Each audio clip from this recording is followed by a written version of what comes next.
আপনার সন্তানের ইংরেজি না শিখতে পারার কারণ বা ইংরেজি না বোঝার কারণ হলো ইংরেজি ভোকাবুলারি এর সঠিক শব্দ অর্থ সম্পর্কে না জানা। বাজারে অনেক ভোকাবুলারি বইয়ের মাধ্যমে ছোটদের শেখানো হয়, কিন্তু এগুলোর মাধ্যমে ছোটদের ইংরেজি ভোকাবুলারি বা শব্দ অর্থ শেখানো সম্ভব হয় না, কেননা এগুলো ছোটদের জন্য ও সাধারণ ছাত্রছাত্রীদের জন্য অতি প্রয়োজনীয় শব্দগুলো বাছাই করে সাজানো নেই। তাই আমরা ছোটদের জন্য ও সাধারণ ছাত্রছাত্রীদের জন্য বাছাইকৃত অতি প্রয়োজনীয় ভোকাবুলারি বই নিয়ে এসেছি। চলুন ভোকাবুলারি বই সম্পর্কে একটু জেনে নেই। বইটির সূচিপত্র 3 ভাগে ভাগ করা হয়েছে।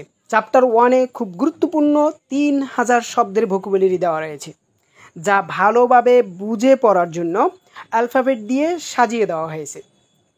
চ্যাপ্টার 2-তে প্র্যাকটিস করার জন্য কিছু কমন ভার্ব বাছাইকৃত, যা আমাদের প্রত্যেক জীবনে কাজে লাগবে। আর বাচ্চাদের এবং ছাত্রছাত্রীদের মনে রাখার জন্য ভার্বের পূর্বে টু যোগ করে দেওয়া রয়েছে। সেই সাথে এগুলোর বাংলা উচ্চারণ, আইপিএ অর্থ খুব সুন্দরভাবে দেওয়া রয়েছে। চ্যাপ্টার 3-তে বিভিন্ন বিষয়ভিত্তিক বাছাইকৃত গুরুত্বপূর্ণ ভোকাবুলারি দেওয়া রয়েছে, যা বাংলা উচ্চারণ, আইপিএ এবং শব্দগুলোর বাংলা অর্থ খুব সুন্দরভাবে দেওয়া রয়েছে। তাই আপনার সন্তানের ইংরেজি শেখার জন্য এই বাছাইকৃত অতি গুরুত্বপূর্ণ ভোকাবুলারি বইটি অর্ডার করতে আপনার নাম, ঠিকানা, মোবাইল নাম্বার দিয়ে আজই আমাদের মেসেজ করুন বা নিচে দেওয়া নাম্বারে কল করুন।